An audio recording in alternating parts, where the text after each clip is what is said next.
bifu mimi na Kicheche, sijawahi kuwa na bifu. Unajua mimi namchukua Kicheche anakuja na ndala mbili tofauti mzee. Bana. Nakaa naye tena hata wakati watu wanaanza kushindanisha mimi na Kicheche anakaa kwangu wakati huo.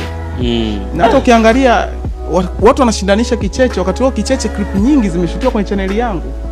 Si unaelewa? Channel ya Kicheche mimi ndo nimeifungua. Wakati anaenda Kongo, clip zilizokuwa zilikuwa zina trend kwenye channel yangu. Si unaelewa? Kama clip tunacheza mimi na wewe. Wewe unawezaje kufahamika Kongo afu mimi sifahamike? Sio kweli. Afu na mimi ndo mwenye channel mwenyewe.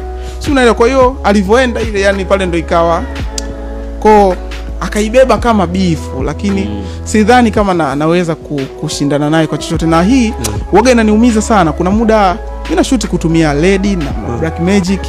Sasa naenda kushindanishwa na mtu ambaye anatumia Canon tena ya 700, kitu ambacho kinanifanya kuna muda na basi hata mimi naweza kufanya kutumia tu Canon fresh.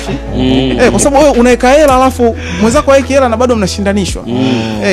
Inaumiza kiukweli.